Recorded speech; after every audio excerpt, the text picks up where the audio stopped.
Bom dia, furiosos! Como que vocês estão? Sejam bem-vindos para mais esta live. Essa semana nós estamos falando sobre dependência emocional e como que ela afeta o teu ministério, como que ela afeta o teu relacionamento com Deus. E o tema de hoje é como que a dependência emocional ela interfere nas suas orações ou no seu padrão de orações, tá bom? Jesus, ele nos ensina a orar, né? Os discípulos uma vez perguntam a Jesus, Pai, ensina-nos a orar. E ele ensina a oração do Pai Nosso. Então, se você quer um padrão de oração,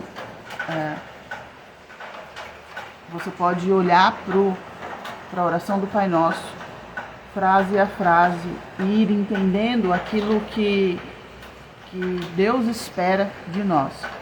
Mas nós usamos a oração não só para agradecer a Deus, para adorar a Deus, mas também nós usamos a oração para fazer o quê? As nossas petições.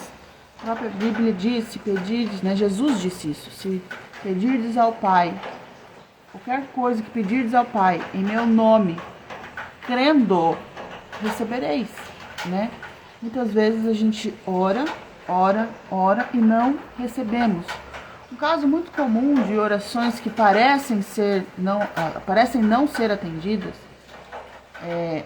muitas vezes nós temos alguém, algum amigo, um familiar, alguma pessoa da igreja que nós oramos, que ela está muito doente no hospital, às vezes internada, e a gente ora por milagre, e muitas vezes o milagre não vem, né?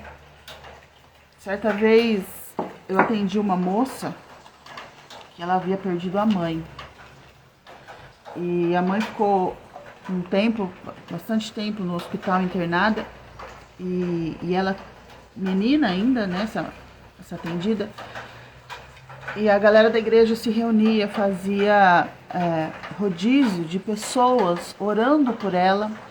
E essa menina acreditava piamente que a mãe dela ia ser curada, que ia sair andando ali do hospital saudável. E depois de alguns meses, o que aconteceu? A mãe dela veio a falecer. E isso gerou dentro dela como se fosse um questionamento, para não dizer uma revolta, porque não chegou a ser uma revolta, ela não ficou... É uma revolta, mas num nível pequeno, baixo. E ela ficou com aquele questionamento, Pai, por quê? Por que Deus? Por que minha mãe? Por que ela? Por que o Senhor não curou? Por que o Senhor cura outras pessoas e não curou a minha mãe? O que eu fiz de errado? O que ela fez de errado? O que nós fizemos de errado? Você já parou para se perguntar sobre isso? Por que algumas pessoas você ora e elas são curadas e outras pessoas você ora e elas não são curadas? Às vezes tem doenças que você está aí orando. É muito engraçado no grupo, tem um grupo que eu faço parte, tem uma mulher que todo dia ela posta lá, orando por causas impossíveis. E quais são essas causas impossíveis? O que tem acontecido? Por que o resultado não chega? Quando nós olhamos mais internamente para o coração dessas pessoas que não foram curadas, na verdade, a pessoa, ela... Das duas, uma. Ou ela tem uma função e ela tem um ganho em cima desse problema, dessa doença. Ou então elas decidiram já que elas não vão mais lutar. Dentro delas, elas decidiram que não vão mais lutar. Elas não querem mais viver. Elas decidiram que querem morrer. E algumas, inclusive, falam com a boca, que elas querem viver, que elas querem a cura.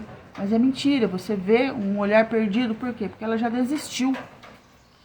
Quando uma pessoa chega nesse ponto de ou ela ter um ganho com aquela doença, ou ela ter desistido, sinceramente, as chances dessa oração surtir efeito, e o efeito não é um efeito, o efeito para que ela deveria ter, mas sim o efeito que as pessoas ao redor querem. Entendeu? Então, às vezes, você está orando por uma pessoa para que ela seja curada e ela não quer a cura. Ela até pode dizer com a boca o que ela quer, mas ela não quer a cura. Por quê? Porque de uma forma ou de outra ela tem uma dependência emocional com aquela doença ou com aquilo que aquela doença traz. Então é o caso de uma pessoa que ela foi curada, vamos dizer assim. Ela teve uma melhora, mas deixou uma sequela. E essa sequela faz com que ela tenha que ser cuidada por alguém. Quando você olha, e essa sequela ela nunca sai. Ou essa sequela ela nunca melhora. Por quê? Quem está em volta ora, ou até a própria pessoa, né, que tem essa sequela, ela ora. Só que esse cuidado que ela tem por ela ter essa sequela impede que a oração de cura tenha efeito. Olha que loucura. Então tem gente que ela ora para Deus, Deus prospera, Deus abençoa, Deus me ajuda no meu trabalho, arrumar um trabalho.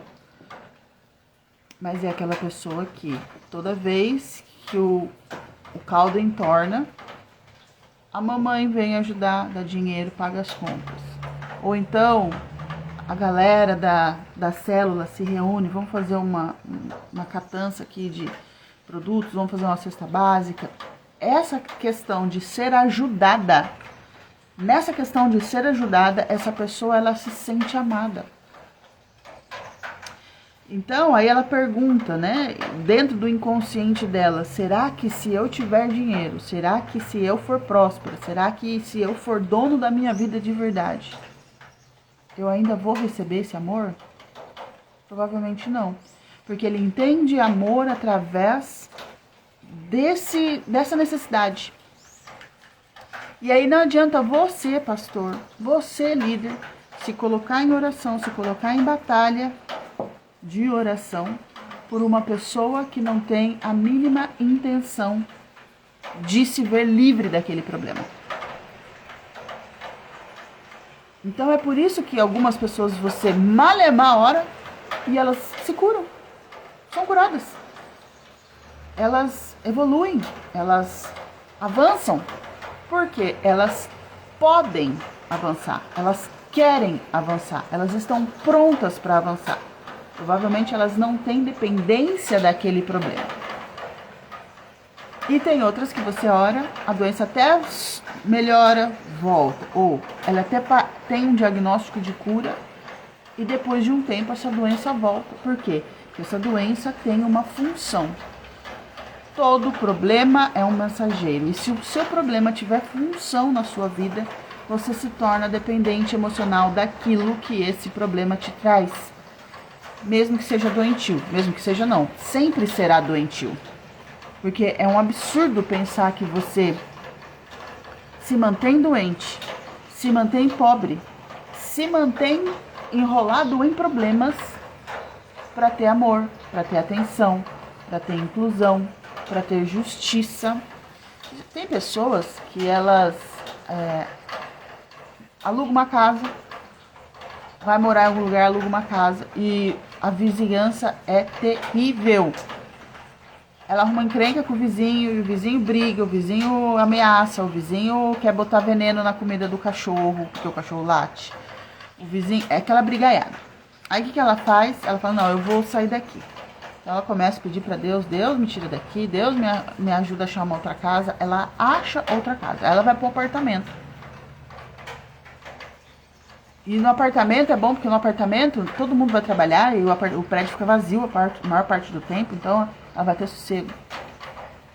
Mas ela mudar naquele apartamento, o vizinho é demitido, e o vizinho é um porre, o vizinho enche o saco, o vizinho inferniza. E aí repete todo o processo de novo. E aí o que essa pessoa diz? Mas Deus, eu pedi pro Senhor uma casa onde eu pudesse ter paz. Só que aí que ela fala, mas isso é o capeta. O capeta que tá tentando. Capeta, onde eu vou, o capeta me persegue. Oi? O que é? O capeta te persegue. Só que aí o que acontece? Toda vez que os vizinhos brigam com ela, ela coloca no grupo da família, ela fotografa, ela faz BO, ela conta para todo mundo quanto que ela é perseguida onde quer que ela vá, porque ela não tem sorte. Toda casa que ela vai morar, a vizinhança é ruim. Este problema tem uma função de eu ter histórias para contar e eu ser vista enquanto eu conto essas histórias. Não importa o quanto você ore, fofo. Você vai sair de um problema e cair em outro. Sabe o que é pior? Esses problemas, eles são inconscientes. Você não foi ensinado a olhar para esses problemas buscando a raiz real. Então, quando você for olhar para trás, é uma criança que precisou de justiça e não teve justiça. O que ela vai caçar? Ela vai caçar situações durante a vida onde ela precise dessa justiça. E aí, o papai e a mamãe vêm para te dar justiça quando o vizinho briga com você e você briga com o vizinho? Não, às vezes o papai e a mamãe já até morreram. Compreenderam? Então, a questão de termos as nossas emoções curadas e saradas, elas interferem em muitas coisas. Muitas coisas. Mas você talvez pergunte, mas Deus não é soberano? Deus não é poderoso? Deus não pode tudo? Por que Deus não muda o coração? Não. Deus já falou, se você quiser me amar, você vai me amar por vontade própria. A própria árvore do fruto do conhecimento do bem e do mal que estava no centro do jardim é a prova de que Deus nos deixava livres para amá-lo ou não. Porque se Deus fosse controlador e se Deus não quisesse que nós fizéssemos as nossas escolhas, ele não precisava colocar essa árvore no centro do jardim, essa opção. Então, o amor de Deus, ele é tão grande que ele nos deixa escolher o bem ou escolher o mal. Qual que é o problema? Muitas vezes nós nem fazemos ideia de como nós escolhemos. Quando você vai conhecer sobre as suas emoções, sobre dependência emocional, você entende que existem coisas que você escolhe e nem sabe que está escolhendo. Tem comportamentos que você tem e você nem sabe que você tem. Um exemplo, pessoas controladoras, no geral, não sabem que são controladoras. Por quê? Porque elas chamam o controle de segurança. Elas chamam essa necessidade de controle de amor.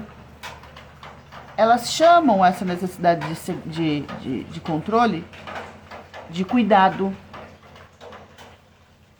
E no nosso meio, muitas vezes esse controle as pessoas chamam de vontade de Deus. Olha que absurdo. Então não tem vontade de Deus em nada disso daí. O que tem, na verdade, é você querendo controlar as coisas. Então você que é líder, você que é pastor. Agora saímos até da questão da oração. Mas, às vezes, tem pessoas dentro da tua igreja só dão trabalho. Elas já decidiram que vão embora, elas já decidiram que não querem ficar ali. Mas você vai, você corre atrás, você inferniza a pessoa, enche o saco dela. Ela já decidiu que ela não vai ficar. Mas você vai lá e diz assim, não, mas você tem que ficar, sabe por quê? Porque essa é a vontade de Deus. Pra sua vida. Oi? Você está querendo controlar Deus. Então, peraí, se for vontade de Deus, que Deus converse com ele, então. Ou então pessoas que chegam em você, pastor, e falam assim, pastor, eu preciso de uma ajuda. Só oração já não basta mais, agora ele quer uma ajuda. Pastor, eu preciso de uma ajuda. Mas que tipo de ajuda, meu irmão? Ah, pastor, estou passando necessidade, preciso que alguém pague uma conta aqui, minha conta de água. E o pastor desesperado por validação, por amor barato, por inclusão, e seja lá qual for o ganho que esse pastor tem, essa necessidade, ou ele tira do dinheiro dele para pagar essa conta, ou ele pede para alguém da igreja. Mas, Violeta, a igreja, ela não tem a função de cuidar das pessoas? Então, na verdade, quando você, líder, entende que ao invés de ajudar as pessoas, você precisa entender o que elas estão fazendo para sair daquele lugar, para depois entender que tipo de ajuda que essa pessoa precisa, e ajuda, quando você vai lá e faz por ela, você está comprometendo a si, a sua igreja e ao relacionamento daquele membro com você e com a igreja.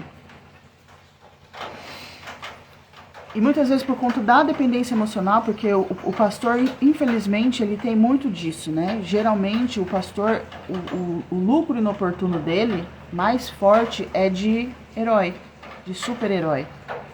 E ele inclusive fala que isso é a vontade de Deus. E aí ele quer carregar todo mundo. E nessa de carregar todo mundo, ele realmente carrega peso de gente que não tem compromisso com nada.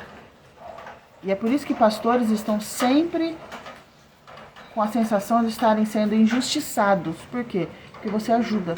E ajuda não é bem-vinda. Quando nós falamos de crescimento, nós falamos de amadurecimento emocional, ajuda nunca será bem-vinda. Se você quiser saber sobre isso, no treinamento, meu ministério tem uma aula específica sobre isso, sobre ajuda. Não é para ajudar.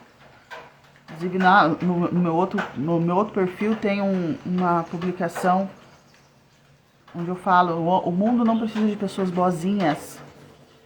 Você precisa ser um homem bom, você precisa ser um líder bom, você precisa ser um bom pastor. Mas você não pode ser bonzinho. Pessoas boazinhas ferram a vida dos outros. Por quê? E ferra a sua também.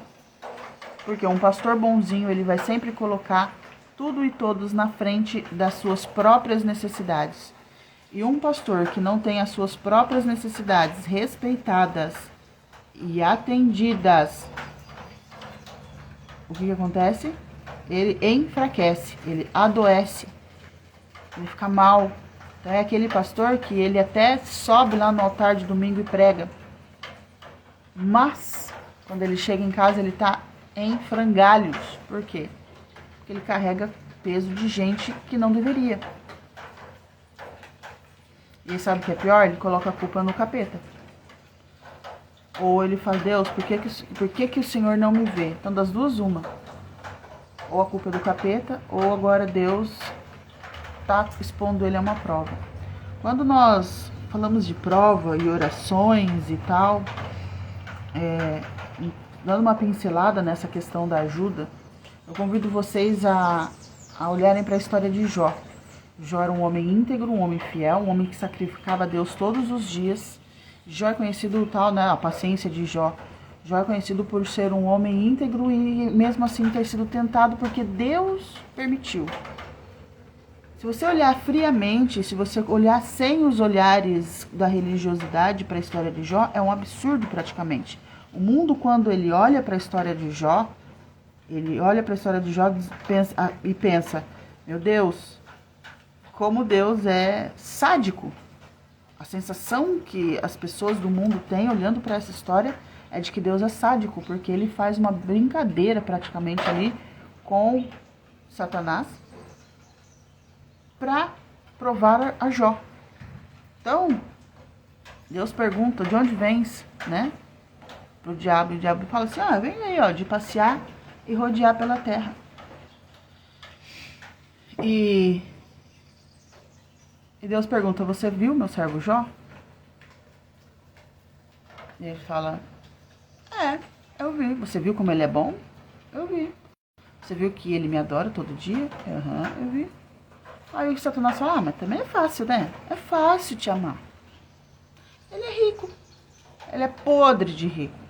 Você dá tudo pra ele, não tem bênção que ele não peça, que você não dá. Só faltou o diabo falar, ele é teu filhinho mimado. Então é muito fácil te amar. Deus falou, não. O coração dele é puro, é íntegro. E eu vou provar pra você. Aí o diabo falou, então tá, tira tudo dele pra você ver se ele vai te amar ainda. Tá, beleza, então vamos fazer esse teste? Vamos, vai lá, tira tudo que ele tem. A história você já sabe, Jó perdeu tudo em dias. Ele perdeu camelo, cavalo, boi, ovelhas, cabras, funcionários, os 10 filhos que estavam comendo juntos. Por quê? Ele poderia perder um filho de cada jeito. Um filho afogado, um filho assassinado, um filho eletrocutado num raio no meio do deserto, mas não. Perdeu os 10 de uma vez. E aí, o que ele diz? O que Jó diz? Nu eu vim, nu eu vou voltar, louvado seja o nome do Senhor. Então, tá tudo de boa, a gente trabalha, consegue tudo de novo. E aí, de novo, o diabo vai até a presença de Deus. E Deus pergunta, de onde vens? E ele fala, de rodear e passear pela terra. E Deus falou, tá vendo? Você tirou tudo do meu servo Jó e ele não blasfemou contra mim. Aí ele fala, mas também, ele tem saúde. Um cara que foi rico uma vez, ele sabe ser rico todas as vezes. Ele já sabe o caminho. Se você tirasse a saúde dele, você ia ver que ele ia blasfemar contra você. Deus fala, então tá, vai lá, encosta nele. Você só não mexe na vida dele, não toca na vida dele. Mas no corpo você pode tocar. E aí, Jó ficou doente. Dentro da psicossomática, nós já entendemos o porquê que isso acontece. Ele passou por um estresse gigante, por muitas perdas, e o corpo grita. O corpo vai falar das realidades. Pausa para o café.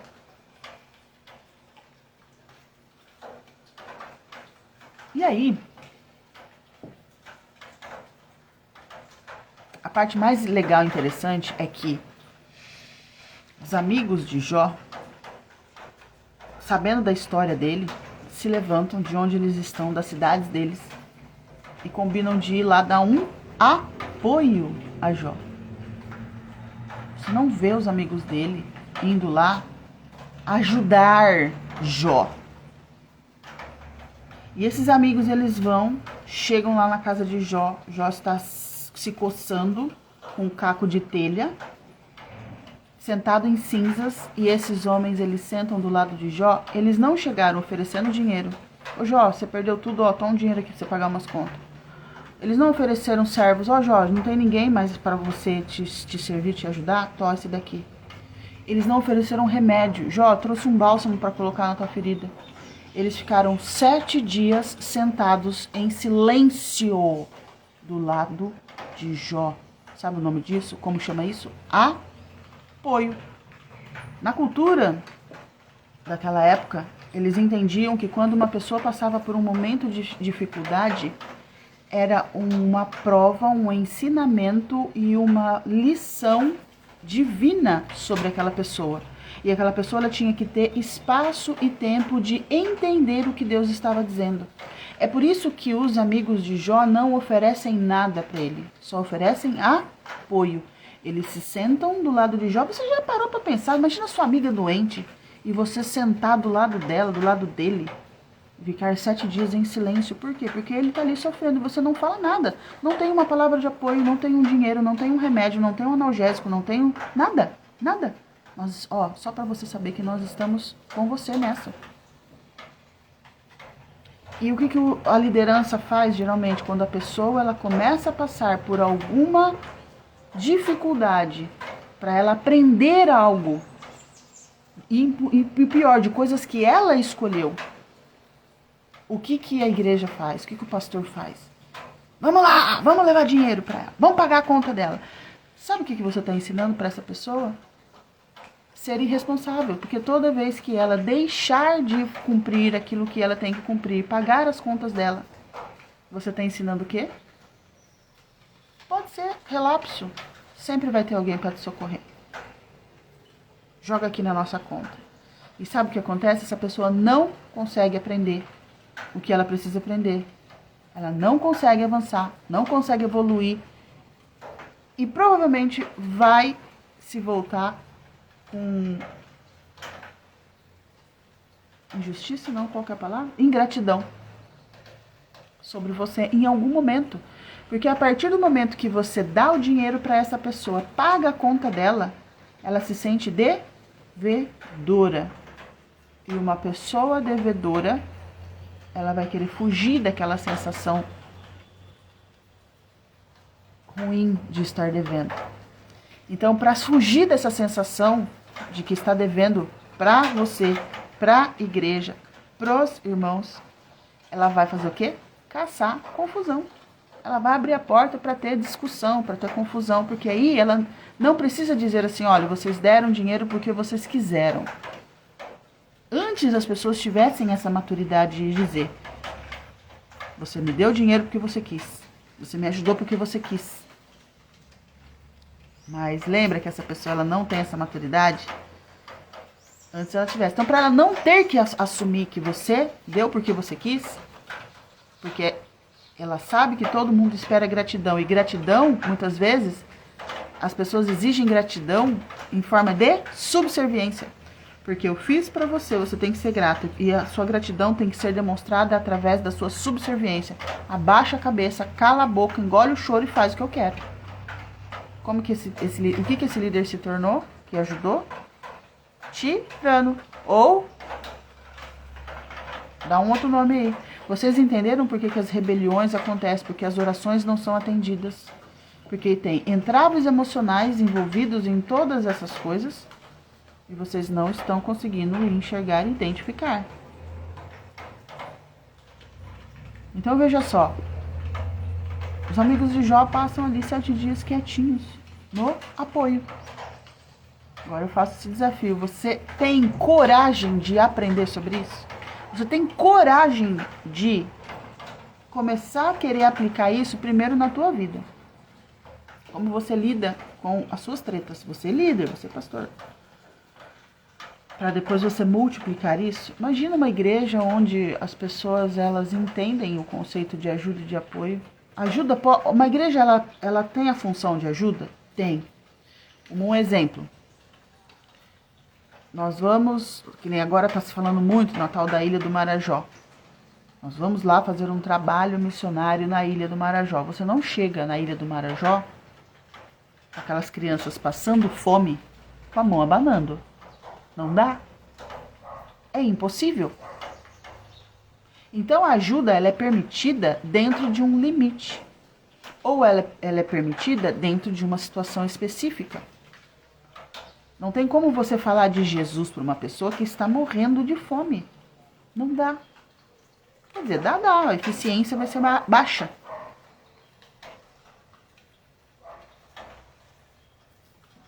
A ajuda, ela tem data e hora para começar, data e hora para terminar. E isso precisa ser claro para a pessoa que você está ajudando.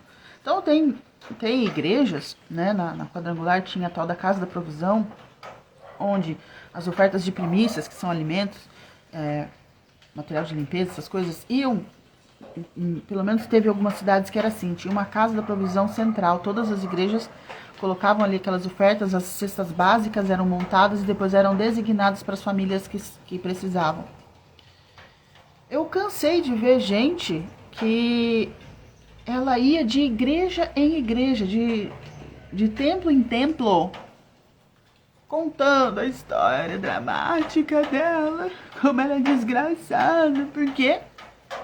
Porque ela pegava uma cesta básica aqui na Quadrangular, ela comia o lanche que era dado na festa não sei de quem, dos Mormons, ela ia participar da festa de criança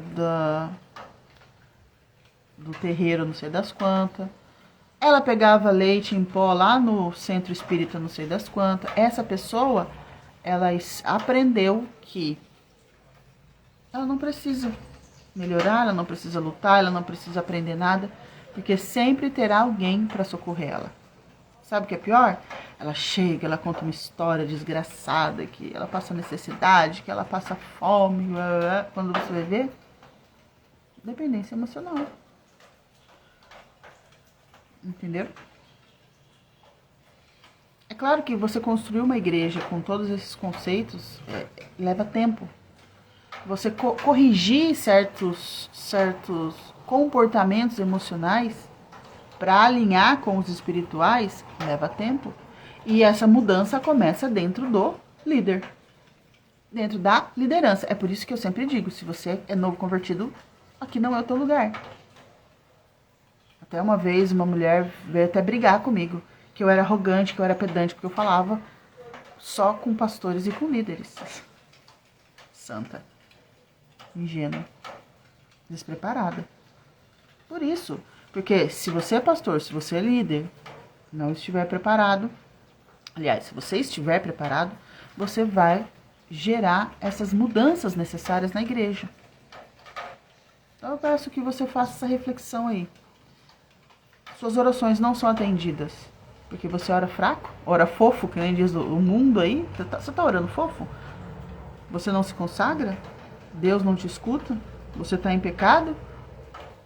Ou será que o problema pela qual você está orando te traz um ganho e se você perder esse ganho, vai ser pior? Violeta, eu tô me enxergando, o que eu faço? O que você faz? Vai se conhecer, vai evoluir você internamente. Não fica sentado em cima do teu rabo olhando o rabo do irmãozinho, não. Então, cure as suas emoções, cure as suas relações. No treinamento Meu Ministério, a gente passa por todo esse processo. Começa do raso até mais o profundo. Como que você se entende, como que você lida com as suas dores, como que você lida com as suas habilidades, como que você olha para a tua família e entende as repetições, as desproporcionalidades. E você vai escolhendo abandonar todas essas coisas. E com isso a sua vida muda, começa a fluir. A sua vida fluindo serve de testemunho. E as pessoas vão querer saber o que é que você tem. Porque assim, né? É muito interessante. As pessoas, elas estão sempre buscando de fora. Ou você tem um dom maravilhoso de milagre, ou de profecia, ou de... né? Então é aquela pessoa que ela tá com a vida toda arregaçada. Ela passa necessidade, ela passa fome. Fome não, né? Passa necessidade. Fome não. Mas ela passa necessidade. Ela come lá o pratinho de arroz e feijão dela, tá tudo bem. Mas e o filho dela lá em casa? Conheço várias pessoas que parece... É a mística gospel. A mística de Jesus. A cigana de Jesus. Tem fila de gente na porta dela. Ô, irmã, ora aqui pra mim. O que Deus falou? Gente, isso daí é misticismo. Pelo amor de Deus. Uma coisa é você estar num lugar ou você estar numa situação e Deus usar. Outra coisa é você ficar correndo. Eu conheço gente que corre atrás de profeta como corre atrás de cartomante. Não tem diferença nenhuma. Mas esse é assunto para outro momento. Então, eu convido você a pensar. Será que as suas orações não estão sendo atendidas porque você ora fofo? Ou porque esse problema ele te traz um ganho? Ele te dá um lucro. E quero convidar vocês a conhecer o treinamento Meu Ministério, conhecer o canal Ministério em Fúria, tá? Que é um canal para liderança, para pastores, onde a gente faz começa a pensar dentro dos aspectos emocionais, como que os aspectos emocionais eles influenciam na nossa vida espiritual. E vejo você numa próxima semana, uma próxima temática. Se você tiver alguma dúvida, me manda no direct. E